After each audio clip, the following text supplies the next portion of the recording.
कुछ ऐसे interrogative words हैं जिसको देखकर हमेशा हम गुमराह हो जाते हैं, कंफ्यूज हो जाते हैं कि ये इंटेरोगेटिव वर्ड्स हैं, इंटेरोगेटिव सेंटेंस में यूज होते हैं या कभी कभी ये असर्टिव में भी यूज होते हैं।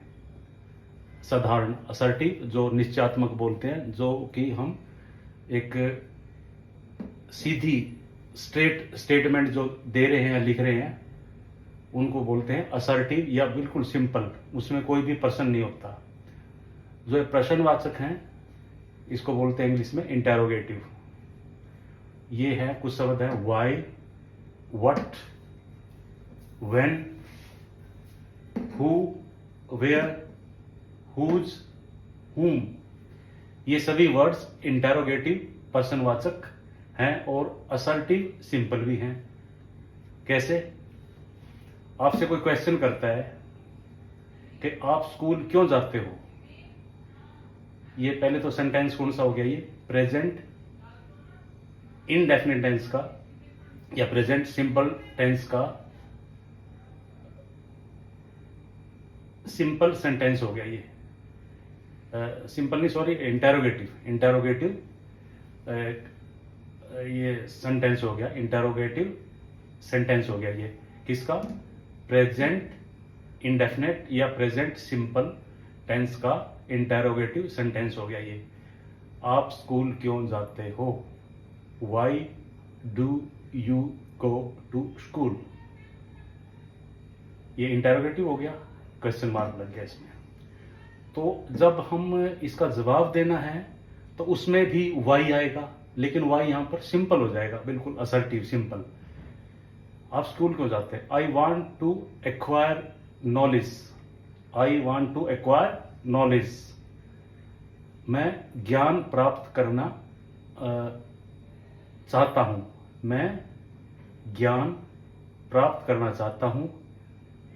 That is why, that's why भी लिख सकते हैं, बोल सकते हैं। और that is why, that's why का फुल फॉर्म हो गया that is why I go to school. इसमें वाई का क्या मतलब हुआ? यही कारण है, दैट इज वाई, यही कारण है। इसमें यह भी है इंटेरोगेटिव, इसकी सेंस नहीं है, अभी इसकी सेंस होगी simple. That is why, why अभी क्यों की तरह यूज नहीं होगा वाई, यही कारण है। इसमें यही हो गया, यही। दैट इज वाई, वाई हो गया यही है। दिस इज द रीजन, यही कारण है कि I want to acquire knowledge, मैं ज्ञान प्राप्त करना चाहता हूं, यही कारण है, इसीलिए। दैट्स वाई मतलब सो, देयरफॉर, हेंस इसीलिए, शो इसीलिए, दैट इज वाई इसीलिए, that is why, that's why I go to school, यही कारण है कि मैं स्कूल जाता हूं। और ये अभी ये सिंपल सेंटेंस हो गया, ये बिल्कुल सिंपल हो गया। इसमें जो इंटेरोगेटिव सेंस है that has been change to simple meaning. Second हो गया what makes you so happy. ऐसी क्या चीज है जो आपको हमेशा खुश रखती है? ऐसे भी बोल सकते हैं, या बोल सकते हैं भाई क्या बात है, आप बहुत खुश दिखाई देते हो। किस चीज से आप खुश होते हो? इसके काफी मतलब इसके अर्थ निकल सकते हैं। आप किस चीज से खुश होते हो, आपको क्या चीज खुश रखती है? हम किसी को देख के बोलते हैं कि what makes you so happy, आप इतने खुश कैसे रहते हो? ऐसी क्या चीज है जो आपको खुश बनाती है? तो उसका आंसर हो गया ये तो इंटेरोगेटिव हो गया, प्रश्नवाचक सेंटेंस हो गया ये। और इसका आंसर में भी व्हाट आएगा, लेकिन ये अभी व्हाट है, ये इसमें इंटेरोगेटिव सेंस नहीं देगा, ये प्रश्नवाचक सेंस खत्म हो जाएगी इसकी। तो क्या जवाब देना? आई एंजॉय रीडिंग, मुझे पढ़ने में आनंद आता है, मैं पढ़ाई में आनंद लेता हूं, मुझे मजा आता है पढ़ने में। I enjoy reading. What makes me happy, जो, इसमें क्या हो गया, इसमें यह क्या सेंस दे रहा है? क्या की, कि आपको क्या चीज खुश रखती है। इसमें क्या हो गया? जो की, ये वही चीज है जो क्या, रीडिंग, जो की मुझे खुश रखती है। ये जो पढ़ाई है, मैं पढ़ाई को एंजॉय करता हूं, पढ़ाई के मजे लेता हूं, पढ़ने में मुझे आनंद आता है, यही कारण है व्हाट, जो की मेक्स मी हैप्पी। ये भी ये प्रेजेंट इंडेफिनिट टेंस या प्रेजेंट सिंपल टेंस का वाक्य हो गया ये, सिंपल सेंटेंस हो गया। व्हाट मेक्स, जो मुझे खुश रखती है, क्योंकि जो क्या किसके लिए आया, reading is a third person का एक वचन है, इसलिए वर्ब के साथ मेक वर्ब है, मेक मेड मेड इसके साथ ऐसा आया है, इसलिए आई एंजॉय रीडिंग, मैं पढ़ाई में आनंद लेता हूं, जो कि वट यहां हो गया, जो कि मुझे खुश रखती है, जो कि मुझे खुश बनाती है, खुश रखती है। तीसरा हो गया when do you go to school, कोई बच्चे से पूछ रहा है, एक बच्चा दूसरे से पूछ रहा है, तो क्वेश्चन क्या है, आप स्कूल कब जाते हो, आप स्कूल कब जाते हो। When do you go to school, ये प्रेजेंट इंडेफिनिट टेंस का इंटेरोगेटिव सेंटेंस हो गया, ये प्रश्नवाचक वाक्य हो गया ये। When do you go to school, you एक को भी बोल सकते हैं या बहुत सारों को भी बोल सकते हो, आप स्कूल कब जाते हो, तुम स्कूल कब जाते हो। इसका आंसर क्या होगा, हम सिंपल बोलते हैं, गाड़ी आती है तब हम स्कूल जाते हैं। व्हेन अराइव्स एट 7, जो हमारी स्कूल बस है, स्कूल वैन है, व्हेन अराइव्स एट 7, ये 7 o'clock भी बोल सकते हो या 7 AM बोल सकते हो, अगर इवनिंग का स्कूल है तो 7 PM बोल सकते हो। When arrives, when third person है और एक वचन है, इसलिए अराइव के साथ एस या ES लगे, अराइव पहुंचती है। ये प्रेजेंट इंडेफिनिट टेंस में अगर कोई थर्ड पर्सन है, सब्जेक्ट कर्ता जो थर्ड पर्सन है, तो उसके साथ वर्ब की पहली फॉर्म लगेगी और उसके साथ एस या ES लगेगा, थर्ड पर्सन एक वचन के साथ। व्हेन सिंगल है, इसलिए when arrives eight 7, school bus जो है, वैन जो है 7 बजे पहुंचती है। When I go to school, तब मैं स्कूल जाता हूं, तब या जब हमारे यहां गाड़ी पहुंचती है तभी मैं स्कूल जाता हूं। कब का हो गया, तब। व्हेन की सेंस यहां क्या होगी, तब मैं स्कूल जाता हूं, और ये इंटेरोगेटिव सेंटेंस से सिंपल सेंटेंस बन गया, ये सिंपल असर्टिव और सिंपल सेंटेंस बन गया। इंटेरोगेटिव प्रश्नवाचक वाक्य से, सेंटेंस से ये सिंपल सेंटेंस बन गया है। ये प्रेजेंट इंडेफिनिट टेंस का इंटेरोगेटिव सेंटेंस है ये, आप स्कूल कब जाते हो। तीसरा आ गया हु टीचेस यू इंग्लिश, आपको इंग्लिश कौन पढ़ाता है। ये फिर again it is again present indefinite tense और प्रेजेंट सिंपल टेंस का इंटेरोगेटिव सेंटेंस हो गया ये।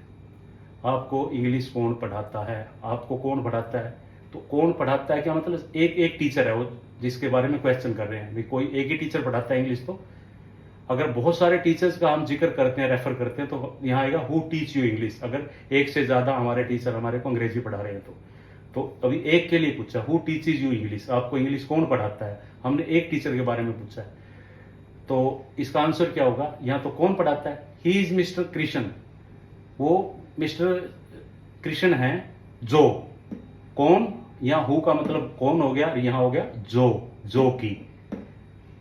हु कौन, यहाँ हु जो हमें इंग्लिश पढ़ाते हैं। हु टीचेज यू इंग्लिश, ये simple who teaches you English, ये सिंपल सेंटेंस हो गया, जो कि हमें इंग्लिश पढ़ाता है। जो टीचेज क्यों आया, क्योंकि जो की मतलब एक है, वो थर्ड पर्सन है हमारा टीचर मिस्टर कृष्ण, और वो एक वचन है, इसलिए टीच टॉट इसके साथ ES लग गया है, वर्ब के साथ क्रिया जो है, वो मिस्टर कृष्ण है जो हमें इंग्लिश पढ़ाते हैं। ये सिंपल सेंटेंस बन गया, यहां कौन, यहां जो। नेक्स्ट हो गया वेयर, आप कहां से हो, वेयर आर यू फ्रॉम, आप कहां रहते हो, आप कहां से हो, आपका शहर कौन सा है, आपका एड्रेस क्या, आप कहां, हम पूछते हैं ना किसी से आप कहां से हो, भी आप कहां के रहने वाले हो, वेयर आर यू फ्रॉम, ये इंटरोगेटिव सेंटेंस हो गया।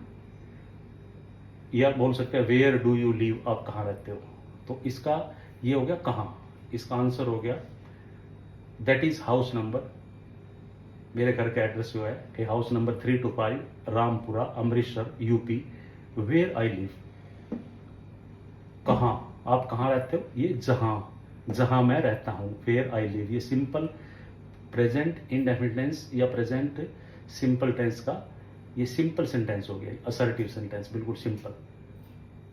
वह मेरा घर है, मेरा घर जो है 325 रामपुरा अमृतसर यूपी है, जहां, कहां, जहां, यहां, जहां, यह सेंस क्या देगा, जहां की। ये हो गया कहां, जहां मैं रहता हूं, वेयर आई लिव, जहां मैं रहता हूं।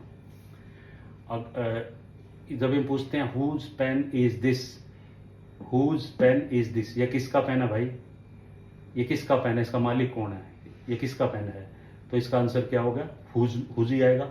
ही is Ram, whose pen is this, ये राम है जिसका ये पेन है, या ये राम का पेन है। हुज जिसका, या हुज हो गया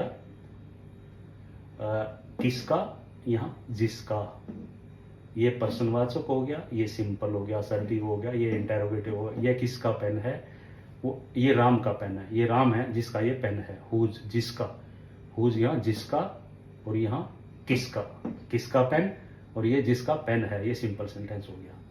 उसके बाद क्वेश्चन हो गया whom do you teach English, आप इंग्लिश किसे पढ़ाते हो, आप इंग्लिश किसे पढ़ाते हो। कोई क्वेश्चन कर रहा है किसी से कि आप कौन लोग हैं जिनको आप अंग्रेजी पढ़ाते हो, ये इंटेरोगेटिव पर्सनवाचक हो गया, ये प्रेजेंट इंडेफिनिट टेंस का इंटेरोगेटिव सेंटेंस हो गया।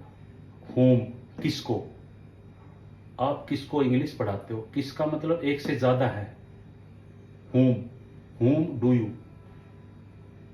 whom मतलब किसको पढ़ाते हो आप, किसी एक बंदे को। अगर हम एक या इससे ज्यादा भी है तो भी डू का प्रयोग होगा इसमें। whom do you teach English, whom do you teach English, आप इंग्लिश किसे पढ़ाते हो।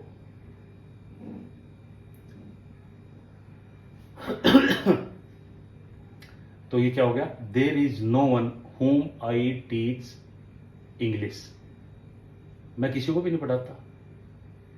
देर इज नो वन, मैं किसी को नहीं पढ़ाता, वो आदमी कोई भी नहीं है जिसको मैं इंग्लिश पढ़ाता हूं, भाई कोई भी नहीं है जिसको मैं इंग्लिश। whom किसको, जिसको, ये इंटेरोगेटिव सेंटेंस हो गया, पर्सनवाचक, और ये सिंपल असर्टिव हो गया।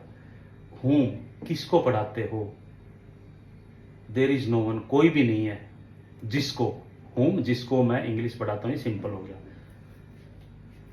इस प्रकार why, what, when, who, where, whose, whom आप अपने आप भी प्रैक्टिस कर सकते हैं, जो भी आपके मन में आए।